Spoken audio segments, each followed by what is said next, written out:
Here we go.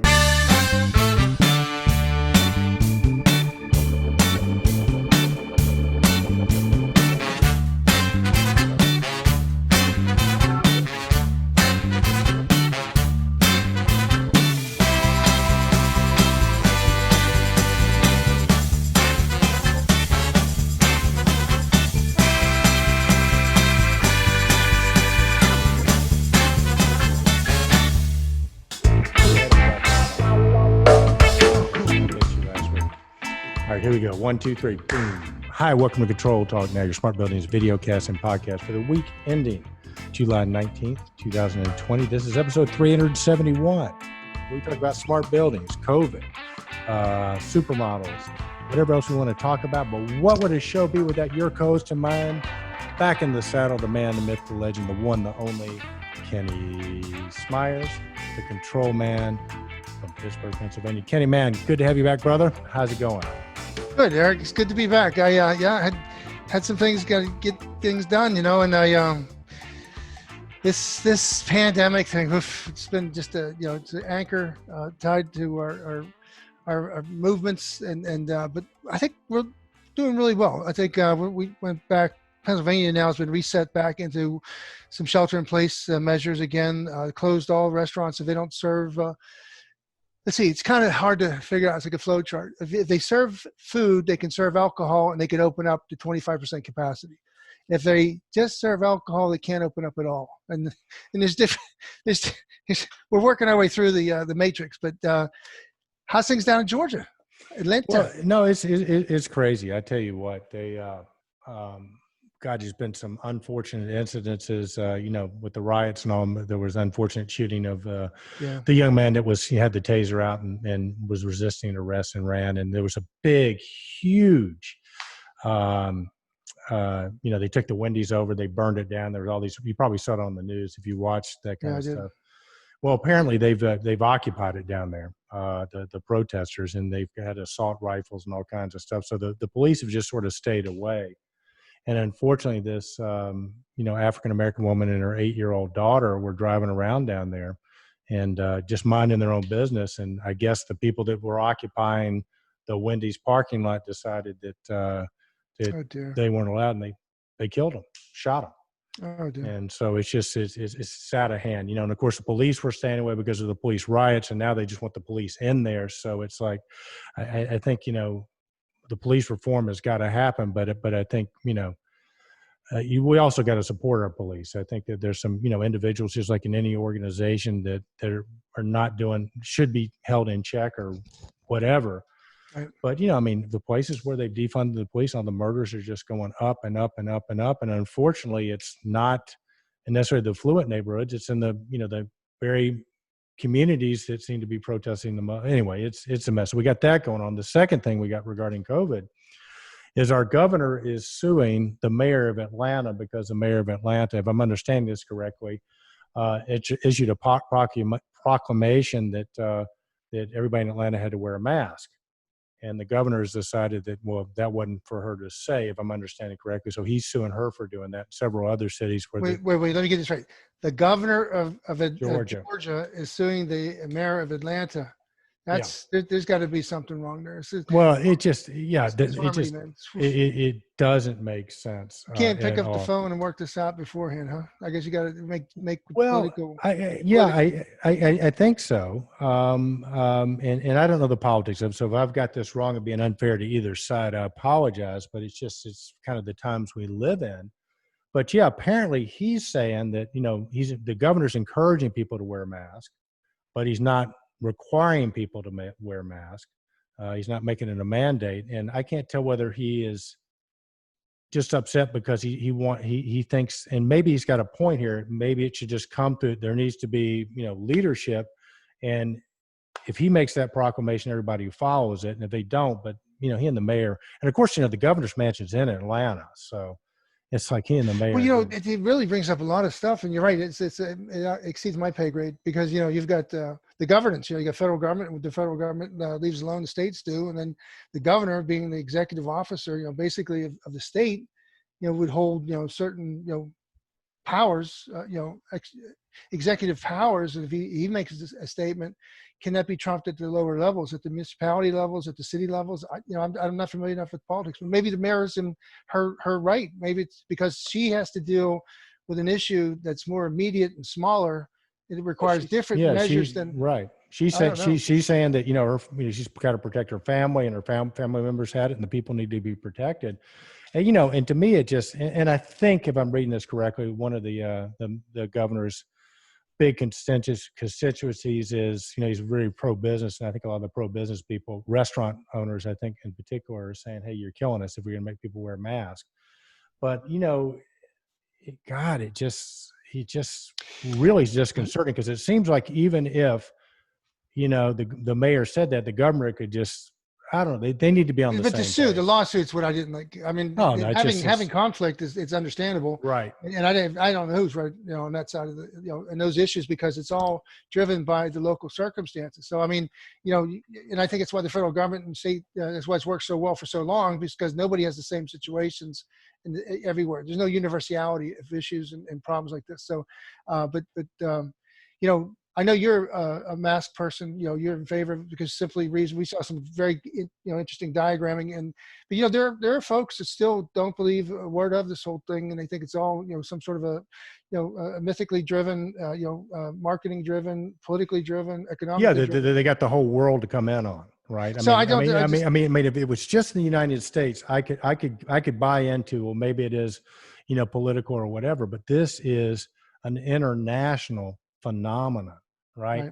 And the countries that have adopted these policies, their economies are getting back to normal. I mean, where for no other reason wear a mask, because for economically, whether you believe it or not, let me put it another way. It's like, look, you or I go outside in public with our pants off and our underwear off, we're going to get arrested. Right. I mean, we wear pants. It's a cultural norm. This is, even if you don't believe it, it's good manners, because people are dying from this. And, it's good manners, and anyway, I could go on and on about that, but what I'm pro is I'm pro getting things back to normal, getting the economy going, because people are losing their jobs. They're not able to work.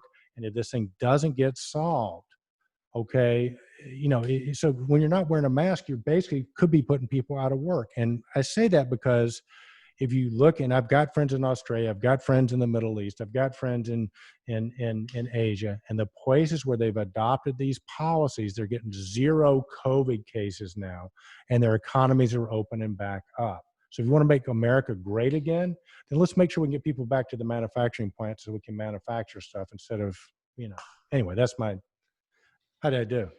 I thought that was pretty good. I think I like the way you maintain a modulated emotional charge there. Because I know I hate wearing those damn masks, man. I hate them. I mean, I really do. I don't look good in them. They're not comfortable. They're kind of a pain.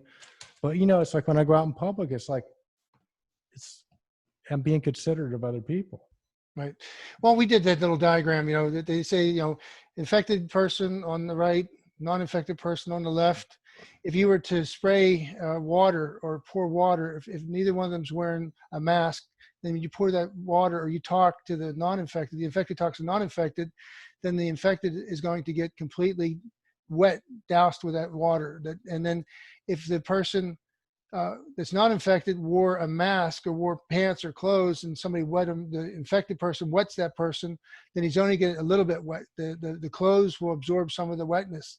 But if the person who is infected wears clothes or wears a mask, then the non-infected person gets none of that water, gets none of that spray. Right. So if you block the transfer, you block the aerosol with a mask, not completely, but enough that you reduce the particles, because it's all about the accumulation of particles. 1,000, the way it was explained, was it 1,000 particles from the infected to the non-infected. So if you use a mask and you maintain social distancing, you could actually talk to each other for 10 hours, because the mask reduces the number of particles that are passed on to the person that's not infected. So you're right. And listen, you're a young person. You're not immune. I mean, my trainer trained this guy, 40-year-old guy, ran marathons, fantastic shape, never had a health condition in his life. He got it and he died from it. Okay. So, I mean, this isn't some statistic. This is, somebody that I know that this was a friend of his. So it's it's not something to trifle with. It's really not. I mean, if you want to assert your political, I'm not going to wear a mask. Do it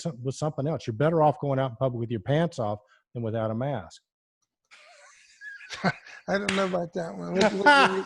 We'll get back to you on that. Hey, let's get back. We got some good news going on, buddy. Let's get off this political thing. What we got cooking this week? We got a fabulous guest. First, we got 2 shout outs. One is to Contemporary Controls. They're celebrating their 45th year celebration as a company. George Thomas began from very humble origins, basement of his house, just like you read and they're seeing the movies.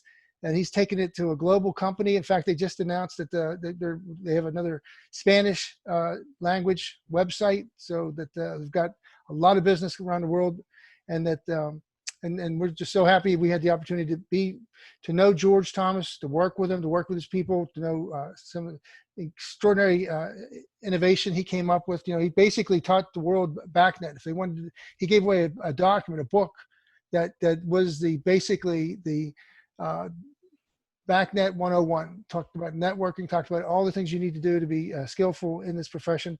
And then of course, we inducted him to the 2015 Hall of Fame. So we'll always cherish George Thomas's efforts, and congratulations to Contemporary Controls. No, absolutely. George Thomas, one of the great people in Contemporary Controls, one of the innovative companies. And by the way, Candy, I mentioned that this week's sponsor of this episode 271 of Control Talk Now, is none other than Controltrends Awards Platinum sponsor, Contemporary Controls. Did I mention that earlier?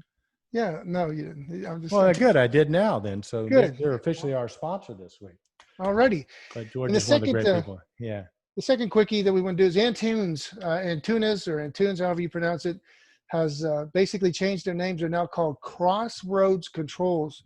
But if you're in the flame safeguard or gas industry, anything to do with ovens, with pizza ovens or whatever, all the way down to big furnaces, little furnaces, everybody has sold a Antunes air pressure switch or gas pressure switch along the way. So if you hear Crossroad Controls, it's not a new song from Neil Young. It is a new name for Antunes. Yeah, well, I like that. I like that a lot, brother.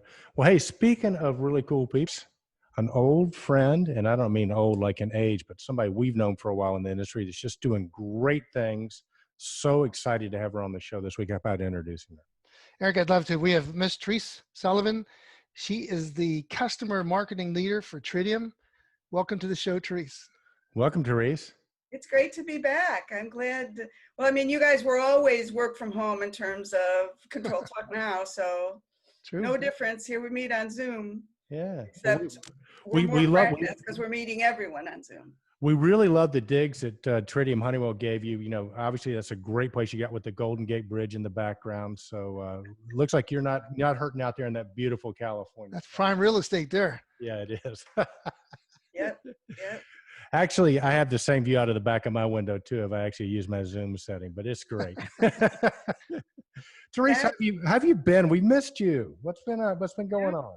Well, everybody misses everybody. I think everybody really me too. Missed the Niagara Summit. The fact that we weren't able to do the Niagara Summit and get together as a Niagara community created a lacking, and Zoom fills it in a little bit, but not a lot. So yeah, I miss everybody. I miss the face-to-face. Though it's a very interesting setup that I fell into. I think about you guys too, about you home with little children, and Ken missing his daughters and everywhere, so off in San Diego. And here I did not fall into the worst situation, is that my son had started a new job at a high-tech company for electronic medical records in Sunnyvale, but he has to work from home. And so his work with Dr. Chrono and my work with Tridium, they're both in a way, well, they're both software. We're our own little WeWork, shall I say. If we've got to talk to each other through stuff. He's starting this new job, and what mom gets to be with, he would be off somewhere else if it weren't for COVID. Well, I'm going to tell you something. I've met your son before. He is one sharp, sharp individual. So I think he's probably going to adapt real well as most people that don't mind working from home and don't mind communicating via the internet. So, And he has his own podcast still, which has to do with this company. And he launched another one with my husband. So they've got 2 podcasts going. That's why I've got the cool microphone now. But we all have this similar, you know how we work, one of the themes was, you know, you were supposed to get together, all small companies and Shared communities. Yeah. share communities. Well, I just happen to have a community right here. We're all in high tech. We're all in the software part of high tech. Scrum meetings. What does Agile mean? so how is Elon and Bill Gates and the rest of the guys that you have coffee with every week? How are they doing? Well, as you know, Elon is super freaked out because he's making cars, and cars are physical things. They're not, you know, they're not bits. They're atoms, not bits. So Elon is like, get people back to work, and then he's got people suing him because he moved them into the manufacturing line at Tesla, which he has to do because look at Tesla's, you know, he's making Teslas and selling them. So he's got big problems. And my other friends over at Facebook and Google and Amazon, which has a big footprint here, they're just happy as hounds with this whole COVID thing because everybody needs cloud. Their businesses are, it's like throwing an accelerant on what was going to be a slow trend towards digitization has turned into a fast trend. They've looked at this work from home thing and found it to be marvelous. They can turn like all their employees into the essential Uber drivers, you know, like you handle everything yourself. You want to live in Salt Lake City instead of expensive high tech? Well, then we'll, you know, pay you that much less and live in Salt Lake City. So yeah, I just got to ask because I mean, you know, guys like me and Kenny might go back because, you know, we grew up sitting in traffic for 2 hours a day to get to work every day. But I mean, do you see people actually going back to office buildings? I mean, obviously some will, but how do you see that sort of affecting commercial real estate? Are they going to go back to the buildings, or is it going to be more remote? I think first they said, no, you have to come back. You have to come back. It's like everybody points to Yahoo and Marissa Mayer making this decision that people had to come into the Yahoo office. But that was before Zoom got better. I mean, the technology's gotten better. And what I hear, like Mark Zuckerberg was first like, everybody has to come back. So we built this beautiful campus. Everybody's got to come back here. And then his real estate people knocked on his door and go, you know, if we told people not to live in Menlo Park, we could, you know, I know we built this thing, but we could pay them so much less. And we would not have to worry that there's not, because the peninsula, like where I live, everybody built these huge campuses, but there's not the schools, there's not the roads, there's not the housing for engineer level people. Like the engineer people can't buy a little shack for $3 million. So there was a mismatch between what was being built. LinkedIn too, all the buildings, because they wanted hard things like real estate assets that made sense to build stuff, I guess. It didn't make that much sense because we couldn't handle the influx of people. And certainly people couldn't make the economics work. Where if they live in Charlotte or they live in Salt Lake City or somewhere else, and they come to this Google campus or the Facebook campus, maybe they'll come for 4 weeks and they'll have their Courtyard Marriott right on that campus. And before they get in there, they'll be COVID tested and have the immediate results. And you don't have to wear a mask once you're inside because they're treated like Dorothy and the Wizard of Oz, you know? Also, they're perfumed and coiffed and everything before they're let into the campus, COVID-wise. And then once they're in, they're not let out. That's basically, I think, how it's going to work. And they'll be sleeping there and living there, and then they'll go back and get on the plane and go back to Salt Lake City. But those big campuses will not be used to fill in cubicles of engineers like they were designed. Well, because we have such a vested interest in this conversation and these buildings and whatever, you know, to us, we've been following all the clues and all the trails and all the, you know, particularly in the real estate world with C.B. Richard Ellis, Jones Lang LaSalle, Cush Wakeman. I mean, they've got, you know, incredible information that they're passing out there, and you know, about the valuation and about the 219 watermark, that we won't be back to 219 until 2023 second quarter, but they're already projecting, you know, and the devaluation of properties, and you know, it's between 20 and 35%, depending on who you listen to. But it has been extraordinary. And then, like, to your point about these beautiful campuses built at one time, it was so important to bring people here, and you had to sell them on staying here. It had to be sticky. It had to be overwhelmingly, you know, cool. It had to be, you know, the ultimate in auto, you know, the AV and all, the ultimate in digital, you know, technology. And now we're seeing that that's been challenged, and we survived. So now there's a new thing. The pushback is social capital, that once the saturation happens in the digital world, and you've been Zoom meeting to death, and you just couldn't stand to sit in the chair for another 45 minutes to listen to something that you're wondering if we just talk for the sake of talking, have meetings for the sake of meetings, and people who have positions, whose positions are even being challenged, because after the meeting and after their time, that precious time they have, and they're bringing all these people to bear on the same Zoom meeting, they don't say anything. There's nothing there. And so it's been incredible how the way we're going to add up and create the value proposition is being reformulated of what's now the most important, what's the new triage, what's the new priority. But I wanted to just kind of go back to April 1st, when you had your position. You were getting so excited about the Niagara Summit 2020. And I know I was excited because I was going to go from Pittsburgh to the Niagara Summit 2020. And then my daughter lives in San Diego, and I was going to get this double benefit, this double bonus visit, you know. And then we were all so disheartened. It was like Christmas, or, you know, some holiday or some important event came and went, and there was no fireworks, there was no, you know, no fulfillment, you know.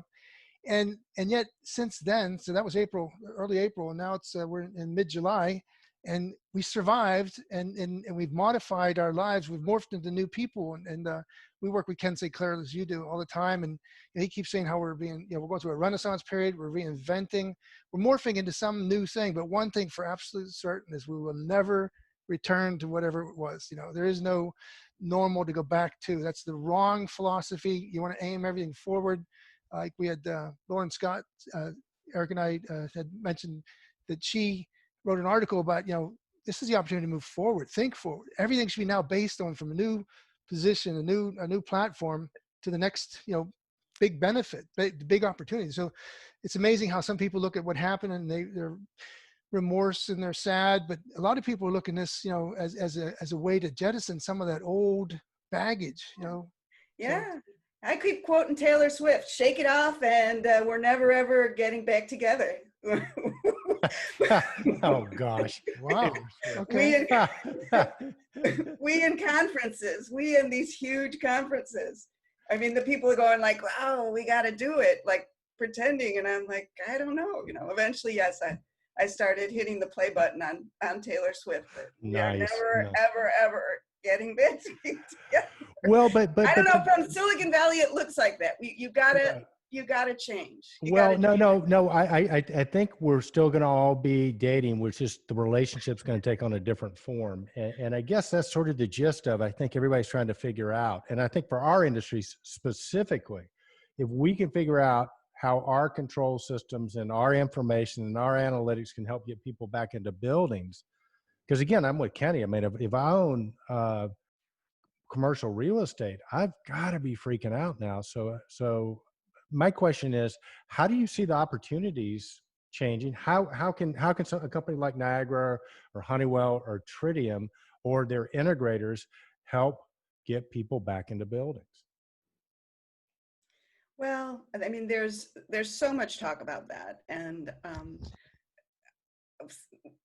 somebody I follow is Joe Allen. Are you guys reading? Like, now he's a superstar. He's the Harvard. I'm sure we've met him at Realcomm events, or at least heard of him. He's the Harvard guy who did the studies on healthy buildings, and tying, when we were always talking about the 330, 300 and getting at productivity and the value of people in healthy buildings. He was the guy that really did statistical studies with all his Harvard resources to say that, yeah, proper air changes, proper lighting impacts value and productivity. Sure. Well, now he's like front page regularly on the Washington Post. talking about, buildings is in there, but the 6 reasons to be optimistic. And among the 6 is we're getting better at therapeutics. We're getting better at eventually testing, and it's like this in other countries, will be fast, and it'll be like, dare I say, taking a pregnancy test. You'll spit blood or another liquid, and they'll tell you in 5 minutes whether you have the antibodies or that is possible today. And we just haven't been able to go to a pharmacy and pick up a kit like that and get that kind of results. But that kind of thing can come much faster than a vaccine. And Right. once we know where the hot spots are, I saw something on the news last night about wastewater, looking at the wastewater out of England and figuring out where the COVID was. Because buildings, we really, there's going to be a certain amount of theater of making people feel good because you put in a new filter, because you tried to do things. But really, if it's active in your community, yeah, right. No, I got you. And Therese, I have no doubt that, that there'll be a vaccine. I follow the market a lot, and the hottest stocks now, they're going from like 2 to 300, or stocks that have potential vaccines. And the other ones, there are a couple of companies that specialize in remote education software, right? They're going through the roof. And basically because a lot of the schools are not going to be able to open, they're not prepared. So they're going to invest money in having systems where you'll have virtual classrooms and be able to track and all that. My question is, once they invest that money in that and they start looking at the budgets and the costs and so on and so forth, they really, I mean, in other words, we're going to get dialed in to having things work. We already have. We're seeing people be more productive and everything like that from home. Or why would people? Yeah, it's like a big experiment. Like Marissa, going back to Marissa Meyer, we didn't have that experiment. Now we've been forced into the experiment of everybody working from home. Right. So people and it's not just COVID. Right. That's going to impact things because people know, and especially our financial people, our CFOs, know what kind of productivity we can get from home. Well, they do that, and your financial people also know how much you're spending on real estate, what a cost that is, and they're investing now. What I'm reading is companies are investing in the software and the technology for people to work at home. They already have, and it's kind of like, like I say, I don't think it's going to be an immediate hit, but I think it's going to be like, well, we lease 20,000 square feet of, or 100,000 square feet of prime real estate. I don't think they're just going to not do real estate. They're going to, as soon as the lease comes up, they're going to maybe lease 10 or 20,000 square feet. And so people will still go in periodically to the offices, but, financially, because people have taken a hit. I mean, if you're a Wall Street stock, you're having to show earnings and you're having to show your cost. If you can drive if you can't get your earnings to go up because of COVID, but if you can drive your costs down, then you're still going to get a bump on Wall Street. So that's the other side of that whole equation. It's the other side of the whole equation. Yeah. And that's my Facebook story about Zuckerberg. It was almost like a pivot. You could hear it where he was like, no, people will come back. People will come back. And then he was like, no, 2020, as you're saying, to come back in the spring of 2021, maybe. It's a lot of people really want to come back. But they have the model of the Uber driver who own your own car and will,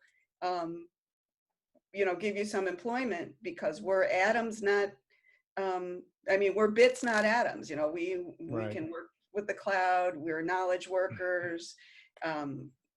So those businesses, and it's a lot of them, and it's a lot of them that are in downtown metro areas, that are or I keep saying it wrong, but bits, not atoms. So they can go totally digital because they're knowledge workers. Well, and Therese, 2 other things, and Kenny has said this, he talks about this a lot. There are 2 types of changes. There's like cyclical change, like, ties getting skinnier or whatever, fashion changes. The stock market is a cyclical thing. And there's structural changes. Like when you go from a typewriter to a computer, you're never going back to the typewriter. I could kind of see, and I want both your guys' opinion on this, I could kind of see this whole work from home thing being a cyclical type thing, meaning that, once we get over the COVID thing, it's going to be cooler to go back into the buildings, right? So the trend will be back up. Or I could also see it being a structural change where, hey, we're never coming back. What do you guys think? Where would you guys see it? Well, yeah, I guess I was going to go through still those 6 things. Like once we have the therapeutics, once we're no longer afraid of COVID, because we know where it's at and we know we can get healthy again. The third thing, because that was always his from this big deal, Dr. Joe Allen, is the buildings. When we come into the buildings, there'll be dashboards that tell you what the air changes are. You'll know that the air is being filtered. You'll feel good in that building, because prior to COVID, Joe Allen's thing is buildings are not healthy. And we all know that too, that people were doing deferred maintenance and they weren't treating their buildings the right way. So this is causing, in that third bullet, and he's front page now all the time on Wall Street. I mean, it's not just us talking about this anymore. It's like everybody's talking about it. And so when you're talking about integrators, people that use Niagara Workbench, I think they are going to have a lot of work going forward to make buildings flex space, like we all experienced in a kind of an extreme case, but at the theater in Nashville, how things can go from one to the other at Realcom, where one night it was a auditorium, or the morning was an auditorium, at night it was a clubby cocktail bar, and they shifted the space overnight. That's what these Google campuses and Facebook campuses, I think they're going to be flex space. They're going to be moving from residential to in our, that'll create a lot of work, is from the lighting to the air changes, et cetera, how spaces that are the same spaces will be used for different reasons in a real quick kind of way. Well, I think there's no question about it. And Eric, you were saying about the changes, like cyclic or structural, and I think it's both. I think the structural is that the home from work thing is clearly will never be the same in terms of where people are to do work. There was a concept in order. I remember going to once upon a time was a big for JCI it was, and they said how it was the first time where 4 generations of people were actually working in the same building, and one of the senior executives was coming through on a tour of a new facility, and it was all full of the new, the younger, the 2 bottom generations, the Generation X and the Y generation, and he was disturbed on every other person he saw was working with some sort of a smart device, a phone or whatever, and he thought that was deplorable that these people come to work and we're actually in a facility taking care of home, their personal business or whatever. And then finally, somebody had the nerve to tell him, no, sir, they're using those devices because we're not connected to, they can't access the information they need. They're actually doing us a service. With that device in their hand, they're connecting to the websites and getting information that they need to do their jobs. And it just evidenced articulated the divide between, what we thought we needed to do and how things were done, how business was done. And I think that in-between space that Ken St. Clair and you came up with there, where, we used to say, the place was, in the building or at home, there was a specific place to do things. And that's kind of no longer true because there's all these in-between places. You can go to any kind of a, restaurant or fast food place, sit down and do your work like you're sitting in your office, as long as you have a connection to the internet, and we all thought that was kind of clever. You can park your car, and with the new phones now, you can almost do exactly what you used to do on your laptop. You could do in your car on your phone without anybody knowing where you were when you did it. But the point is that the perceptions of like you were saying about I didn't know Joe Allen. I'm going to look into that right away. But we're talking about the dashboards. That's going to become an imperative. ASHRAE, ASME, all these different professional engineering organizations are being looked at as the North Stars to tell us how we can come up with a code. There's like 5 different things. There's the political case, the sustainability case, the regulatory case. So the regulatory case says, what kind of guidelines and what kind of building standards and codes are going to become the baseline requirement before you can. If not, you might have to put a warning sign letting anybody comes in, whether it's a worker, customer, or whomever, somebody at a hotel, if the hotel's not up to speed, they got to warn people that they have not got to this COVID-19 level. Not they're going to use COVID-19, but there's going to have to be an upgrade on the building's performance and to have a healthier building. And like you said, we all know the buildings, many of them, they're being held up by a shoestring, and that shoestring is frayed. It's ready to pop. Right. The equipment isn't working, let alone you're going to increase the number of air changes. You're going to request accurate temperature, accurate humidity, actually, maintain, and archive pressure, static pressure. Come on, So guys. it's going to be a great opportunity for our integrators. And Therese, it's a great opportunity because obviously, your product holds most of that together, right? I mean, that's the linchpin that people are going to be able to access from it. And are you guys seeing an uptick with people interested? Just what Kenny said, we got to make our buildings safer. We got to create the dashboards. Are you guys seeing an uptick yet? I would say that I think we're a healthy business. Despite everybody, despite this period where, we've got to really feel bad for all the workers who are in atoms, not bits, that the restaurants and Right. hospitality of all sorts and healthcare, they're all suffering for various reasons, but our business is definitely, that there's things that are going down, there's things that are moving up. I had the privilege, it was really great to talk on that Anto's Monday Live with Brian Oswald of CBRE and with Brian Turner of Control Co on the same hour-long show. And they both see their businesses, construction projects and retrofit projects, which were well underway. So for a while, construction got stopped. Nobody could get on site and there was a slowdown. But those existing construction projects are moving forward. The idea of remote connectivity that Tridium gives you, yes, people want that. Those are being moved up in the imperative. Like CBRE sees a lot of, manages a lot of properties. Not everybody wanted to do the kind of remote connectivity that Brian Oswald inside CBRE ESI is able to do. Well, he's pretty busy. He's pretty busy. And then there's the data center business. That both those entities use Niagara for data centers and other products too. Like, I shouldn't speak for them, but it has a role.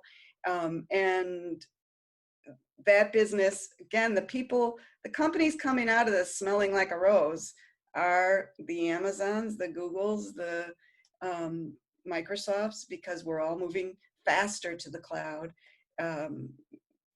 So that part of their business is really Well, and two with Tridium, I think what Niagara did for just whole industry was that they made it scalable. It used to be that only the people that had good solid budgets could afford to have a building automation system that had those abilities to do remote monitoring and do remote control and do diagnostics and do alarming. I think what the Tridium helped the world evolve into is that that's scalable now. You've got ported Niagara entities. You've got edge devices that are web portals that do everything. Once you put this thing on into the network of the building, you've got the ability to do all that stuff. So I think it was an enormous boost for all of us in the industry, but it's a big solution provider. Yeah. But I think still it's piloted in a lot of places, and it could be rolled out further. And the other thing, and I was thinking about it, Kent, when you were talking about people bringing their consumer devices into their workplaces and moving things around, there's this security. We're much more aware of cybersecurity. And another guest on Monday Live was Fred Gordy. He's been, I don't know, you're probably both following him on LinkedIn, but Fred Gordy is so great. And the work he's doing now, and the fact of the matter, in focusing on cybersecurity in smart buildings.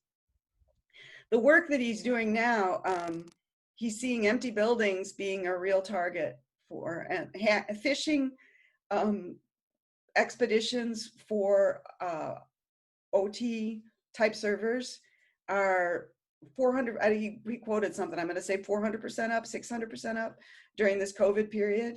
That the hackers really want to get into these empty buildings. So something that Tridium and Niagara have really focused on, and certainly with our 4.9, it keeps getting stronger. All of our defense, cyber defense mechanisms built into Niagara. We're rolling it out at every level, edge to cloud. We're adding connectivity options, MQTT, the new JSON toolkit. We're making, our partners in user interface, making it friendlier, et cetera, where our Great Niagara community is adding some great new capabilities there. So we're marching along each of the vectors that that framework has. What is a framework? It basically has those vectors. What connectivity options are you offering? What visualization options are you offering? Certifications and compliance. Are you compliant with BACnet? Are you compliant with Modbus? So we're putting everything on test beds, et cetera, doing that work for you. So we're marching along all of our vectors, but cyber is the most important thing. Right, right. Well, and Therese, you bring up a good point, and I think we're doing well at Stromquist. I think the business has changed. There's not going to be a lack of business. There's going to probably be more business based on this, but you're probably going to have to adjust a little bit about how you go about business and the conversations you have, because I think those are changing with real estate owners. IT will be in the conversation, and they will be holding the feet to any device you put in has got to have Right. that. Well, and I think too, it's like what we've discovered at Stromquist, and I think Kenny has at Jackson as well, is that, because of the way the workflow is going, there is more time to sort of improve and focus on things maybe you couldn't have before when you're driving to and from work and all those meetings. I don't think you guys are standing still. Could you tell our audience a little bit about some of the exciting things you guys are doing to get better during this COVID crisis? Well, I just mentioned 4.9, and that 4.9 has these new, it is an incremental release. And I know in 4.8, something we were really excited about was we introduced the security dashboard, where you could look across all your Niagara instances, no matter what brand of Jace device brought in that Niagara instance. You could look across and see whether you were up to date on your software fixes, patches. You can see, I can't even think about the whole dashboard, but definitely, take a look at the cybersecurity dashboard built into 4.8. It got better in 4.9. Something that's certainly brought up a lot about from Fred Gordy, is signed code, that you shouldn't have any malware running on any of those little servers. First of all, you shouldn't be using the server for anything other than what it's intended for. And Fred is always finding, not Niagara servers now because we don't allow that, but using it to check email or do your Amazon shopping, et cetera, et cetera. Somehow, if there's malware, this new certificate signing, make sure that you'll be able to see, because it's all signed, what every module of code running in your Niagara deployment, and across the whole thing. So that's great. Ace Engine keeps getting better. And I think that when we're talking about flex space, people don't quite understand what Ace Engine is. It's first was just in Niagara Edge, the Edge 10. Now it's moving up onto other.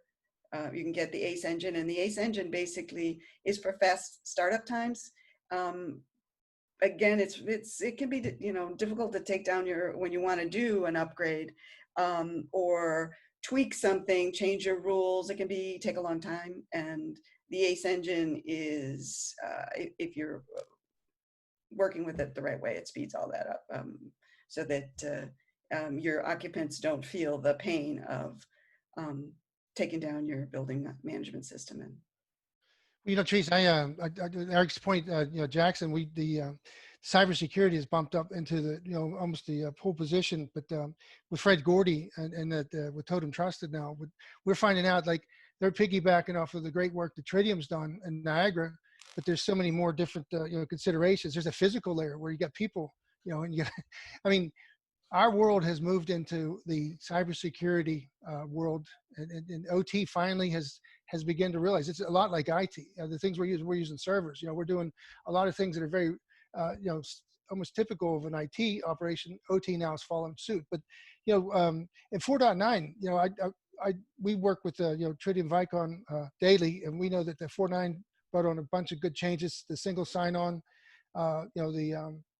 without needing an external identity provider, the SAML, the PX things can now be bound to tags instead of just ORDs.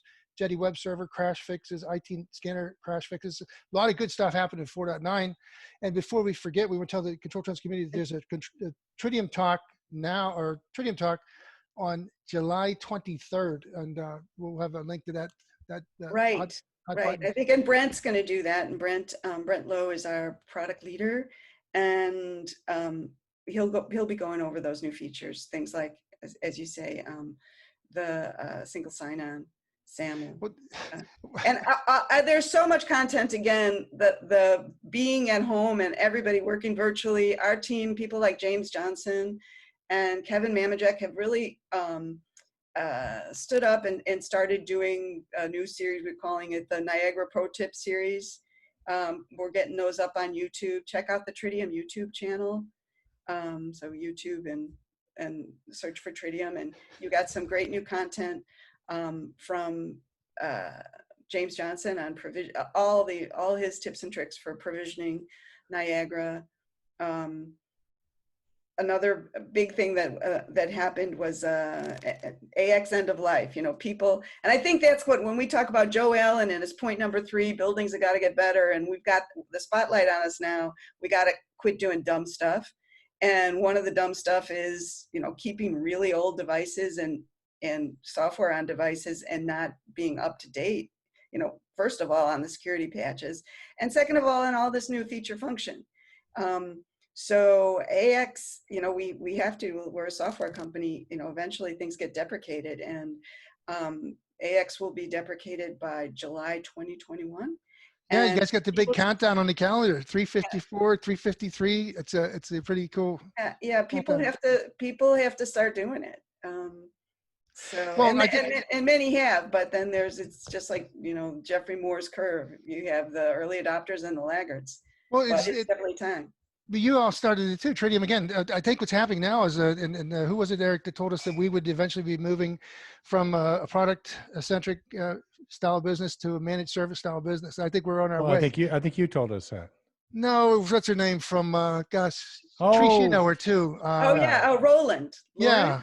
Yeah. Roland, right? Yeah, Roland's her last name, I think, but I can't remember her first name. But yeah, that's it. She's the one who went to the AT and went through all the telecommunications and all that. Right. She said we were following the same playbook as what the electrical industry did 20 years ago. And then, but the point is, Therese, and again, I can't help but say, listen to us talk now. 7 years ago, when we started talking this conversation, cybersecurity was so far out there. It was like Halley's Comet. It came around once a year, twice a year, and now we've got a whole lot to say about it. But the important thing, I think, that what's going on here, and I want to give it to Roland Oakes. Was that her name? Oakes. With Tridium and with software maintenance agreements. Rawlene Oakes. Rawlene Oakes. Well done. Yeah. But we're talking them, incorporating now that that we're providing services that we didn't imagine we would be providing or didn't see the need, but now it's so evident that you need to have a software maintenance agreement because you have to get your software upgraded. And if you don't pay for it and you don't have it done, and you're making your organization or your systems, your server vulnerable because you didn't get, with it, you're doing it with Microsoft, you're doing it with all your other software programs. It's all automatic. IT departments have budgets. And what our little tithing would be to maintain your building operation or your building management system or your BAS system. The requirement there is you need to put some money aside for cybersecurity now. You need to put some money aside for software maintenance agreements. You need to put money aside for an expert, an internal expert. One of your somebody that's going to stay on top of it. And if you don't have the ability to do that, then you need to invest in a program that does that for you.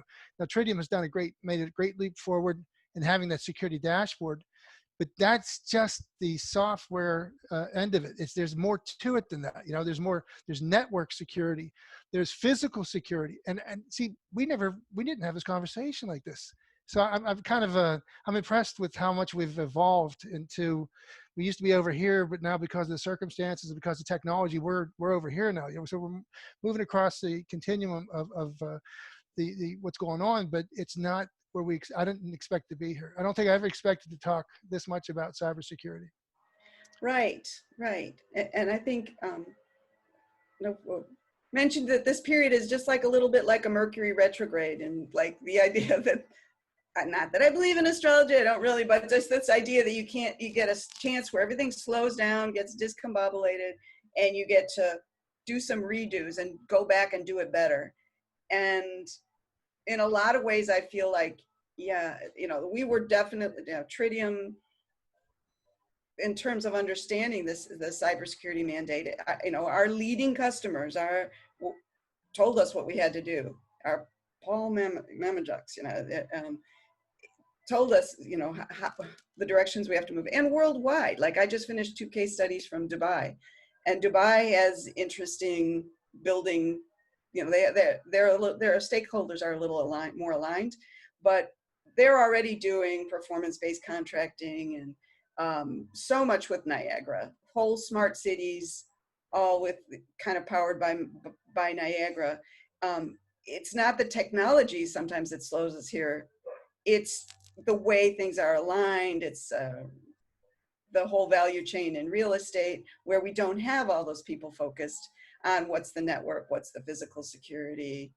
And we've gone through a period where, and that's quite, again, Silicon Valley girl can say it, like VC investing is not, that's changing too. So the kind of noise that was being focused on our market, like the next shiny thing that was going to be VC funded and mostly spend that money on marketing. Hey, I worked for 2 of those companies, so I know they mostly spend their money on marketing and raising their next round.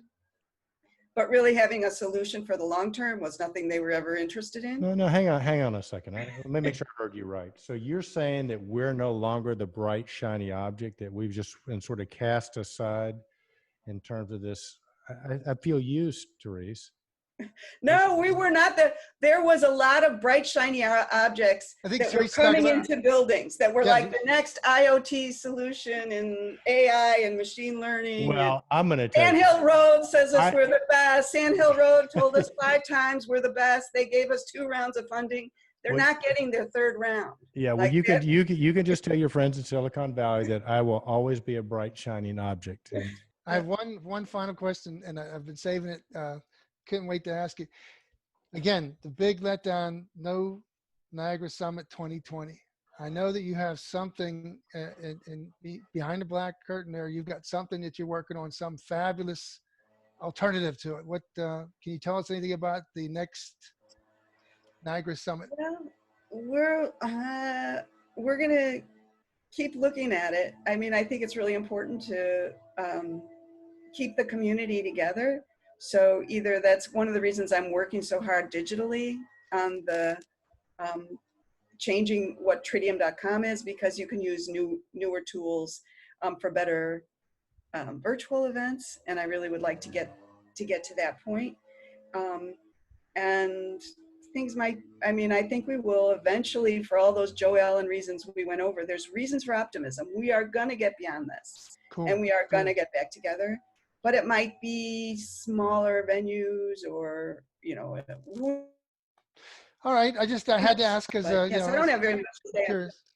Okay, good, great. Good. I'd like to say we were going to fill the Manchester Hyatt in San Diego, and then the ship, like 419. We thought we were going to take, and we were going to take. We were sold out on expo space, and the rooms were filling up, and we really were going to take over that whole Manchester Hyatt, and we're going to have a great thing on the Midway, aircraft carrier museum.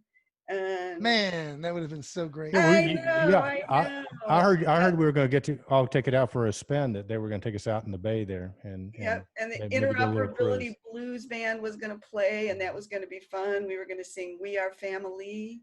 They had lined up people from Sly and the Family Stone that were going to join their band. It was going to be so much fun. Oh dear. All right. Well, I'm going to go crawl back in my hole, but Therese, that's a bummer. I know you worked so hard on that, so we commiserate with you. But hey, the great thing is we'll be back. There will be another one. So let me say, since we're doing Taylor Swift songs, who could we have? Was it going to shake it? And how did they Shake It Up? I used already, and we are never ever getting back together. But the new ones would be. No. There's one about I will return or I will. I'm thinking disco, Kenny. You should have this one. That's MacArthur. I'll be back. I'll No, be it's back. Arnold Yeah. Schwarzenegger. But hey, Therese, this has been such a wonderful conversation. And sort of as we wind down, because I think part of what I think everybody is really wanting is that, connections, right? And there's so many different ways our community can connect with Tridium and Niagara, and people that in the community already know about that, but people that maybe aren't or don't know everything that's available and ways to connect and stay informed with Tridium. How about as we finish this episode, this interview, tell them a little bit about ways to connect with Tridium. Well, I'm redoing Tridium.com. I'd like to say go to Tridium.com, but can I say go to Tridium.com in September, because that's my Mercury retrograde. I get to completely focus on that and redo the website, which is really fun for me. But that is where you find us. I think go to the Tridium Talks, and you will find on Tridium.com under events. We've been in this period pushing out a lot more Tridium Talks on every topic that we've covered here. And if you want to see those Tridium Talks not live, you'll find them on our YouTube channel. Yep. And there's very always cool. LinkedIn. Well, there you go, Kenny. Our friend Therese Sullivan. Therese, it's so great to catch up. You've come a long way since building Context.me. So has Elon, and Bill was already kind of there. But I know you kind of hung out with Elon a lot when he was getting started. Offered him words of encouragement, and yeah. Your protege's done really well there, and you've done really well. We're really proud of you, and I think the industry is so lucky to have people like you, Ed Merwin, and the rest of the team at Tridium, as well as the great products you guys create. So thank you for taking time to be with us. It's so good, Kriya. Thank you for being you guys too. Consistency, follow through. We will get through. We will. I will survive. That's the song. Survive. Donna Summer. Yeah, Donna Summer. That's it, Therese. Donna Summer. I will survive.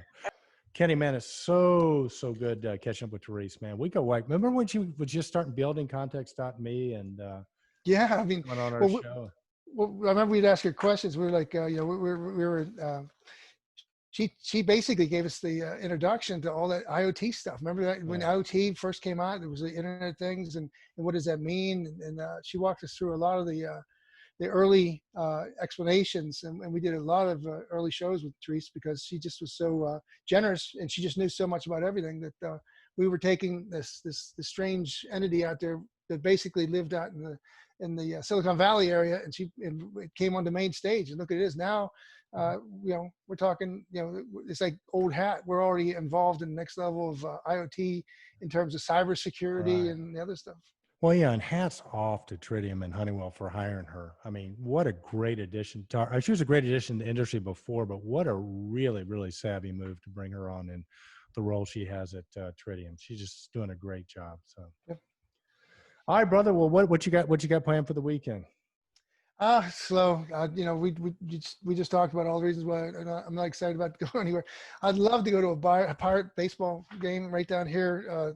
Let's see, this side. No, where are we? Oh, right here. Yeah. That's PNC Park down there along the river, and I had tickets to the opener way back in April, and heck, they just got my refund back because.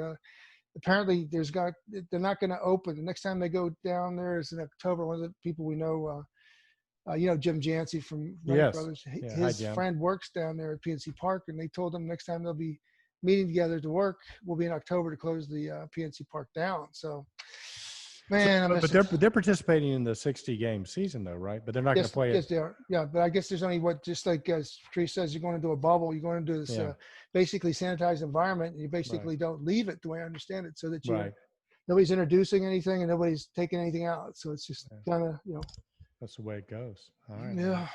Well, with that, Kenny Smyers, a special thanks to our sponsor this week, Contemporary Controls. Right. Proud sponsor of the Platinum Controltrends Awards, and great company. And to George Thomas in particular, George, man, you've done so much to the industry, for the industry, and we really appreciate you. And to Therese Sullivan, thank you. Tridium, we really appreciate you being a guest this week, Therese. So with that, Kenny Smyers, remember, be bold, stay in control, put your pants on, wear a mask, and be relevant. Indeed, Eric. Indeed.